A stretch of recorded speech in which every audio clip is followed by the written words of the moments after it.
അപ്പോൾ എല്ലാം കൂടി ബോഡി പണിയാനായിട്ട് എത്ര രൂപയാണ് പറയുന്നത്?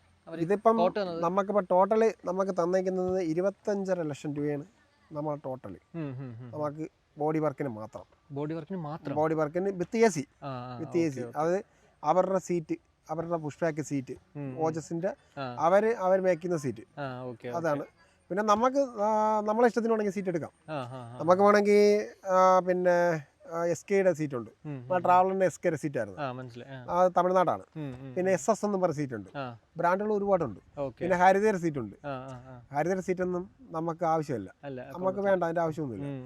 ഹരിതയുടെ സീറ്റിന് എമൗണ്ട് കൂടുതലാണ്, നല്ല നല്ല റേറ്റ് ഉണ്ട്. എനിക്കൊന്ന് 2,70,000 അങ്ങനെ എന്തോ ഉണ്ട്. അത്രയും നല്ല കോസ്റ്റാണ് ഇതിന്. അപ്പൊ അത് നമുക്ക് അതിന്റെ ആവശ്യമൊന്നുമില്ല. ഇത് തന്നെ ധാരാളമാണ്. ഇത് പുഷ് ബാക്ക് സീറ്റ്, ഇത് മറ്റേതിൽ എല്ലാത്തിനും സീറ്റ് ബെൽറ്റ് അപ്ഡേഷൻ ആണ്. ഏതിനാണ്? മറ്റേ ഈ ഹരിതയിൽ എല്ലാ സീറ്റും പുഷ് ബാക്ക് സീറ്റ് വിത്ത് സീറ്റ് ബെൽറ്റ് ആണ്. ഇതിനകത്ത് അതില്ല, നമുക്കെല്ലാം സാധാ പുഷ് ബാക്ക് സീറ്റ്. എന്തായാലും നിയമപ്രകാരം പാസഞ്ചേഴ്സ് സീറ്റ് ബെൽറ്റ് ഇടണമെന്നുള്ള ഒരു വന്നിട്ടില്ലല്ലോ. ഇല്ല, ഇത് ഇതുവരെ വന്നിട്ടില്ല. ഇനി അവർ വരുന്നുണ്ടെങ്കിലേ ഉള്ളു, അല്ലാതെ ഇപ്പൊ ഇതുവരെ അങ്ങനെ വേറെ പ്രശ്നങ്ങളൊന്നും വന്നിട്ടില്ല. 25.5 ലക്ഷം രൂപയാണ് വണ്ടി ബോഡി വർക്ക് മാത്രം.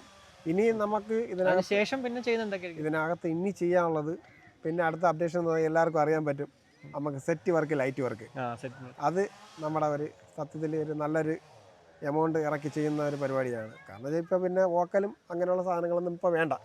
ഇപ്പൊ എല്ലാവർക്കും സാധാ ഇപ്പൊ ഇവിടുത്തെ ഗതാഗത മന്ത്രി പറഞ്ഞേക്കുന്നത് വെച്ച് കഴിഞ്ഞാൽ വോക്കലുള്ള വണ്ടീനെ CF കട്ട് ചെയ്തേക്കാനാണ് പറഞ്ഞേക്കുന്നത്. അപ്പൊ അതുകൊണ്ട് നമുക്ക് ടാസ്ക് എടുക്കാൻ നമ്മൾ റെഡിയല്ല.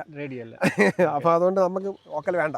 എന്തായാലും ലീഗലി മാത്രമായിരിക്കും ആയിരിക്കും നമ്മൾ ചെയ്തേക്കുന്നത്. പിന്നെ നമ്മളെ ഇപ്പം പൊതുവിൽ ഇപ്പം നമ്മളെ കേരളത്തിൽ എങ്ങനെയാണ് വണ്ടി നിൽക്കുന്നത്, ആ ഒരു കളത്തിൽ നമ്മളെ വണ്ടിയും കാണും.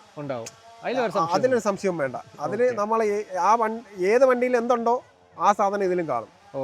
അത് നമ്മൾ ഉണ്ടാക്കിയിരിക്കും. അപ്പോൾ അതായത് നിങ്ങളിപ്പോ ഒരു പാക്കേജിന് വിളിക്കുമ്പോഴത്തേക്ക് എന്തായാലും ആ ഒരു കാര്യത്തിൽ അതിന് നമ്മൾ തീർച്ചയായിട്ടും നമ്മളുണ്ടാവും.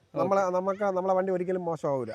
മോശം എന്തായാലും കേട്ടിട്ട് ആൾക്കാർ പറയത്തില്ല, ആരും ഒരിക്കലും പറയില്ല. നമ്മളെ ട്രാവലറിനെ കുറിച്ച് അങ്ങനെ ഒരു മോശം പറഞ്ഞിട്ടില്ല. എല്ലാവരും എനിക്കുള്ള കസ്റ്റമർ എല്ലാം നമ്മളെ വീണ്ടും വിളിച്ച 4 ടൈമിൽ വിളിച്ച കസ്റ്റമർ വരെ ഉണ്ട് നമ്മൾ ഒരേ സമയത്ത്. ഒരു വർഷത്തിനകത്ത് 4 പ്രാവശ്യം നമ്മളെ വണ്ടി ട്രാവലർ വിളിച്ചു പോയ ടീമുകൾ വരെ നമ്മളെ നമ്മുടെ സർവീസിനനുസരിച്ചാണ് നമ്മൾ ചെയ്യുന്നത്.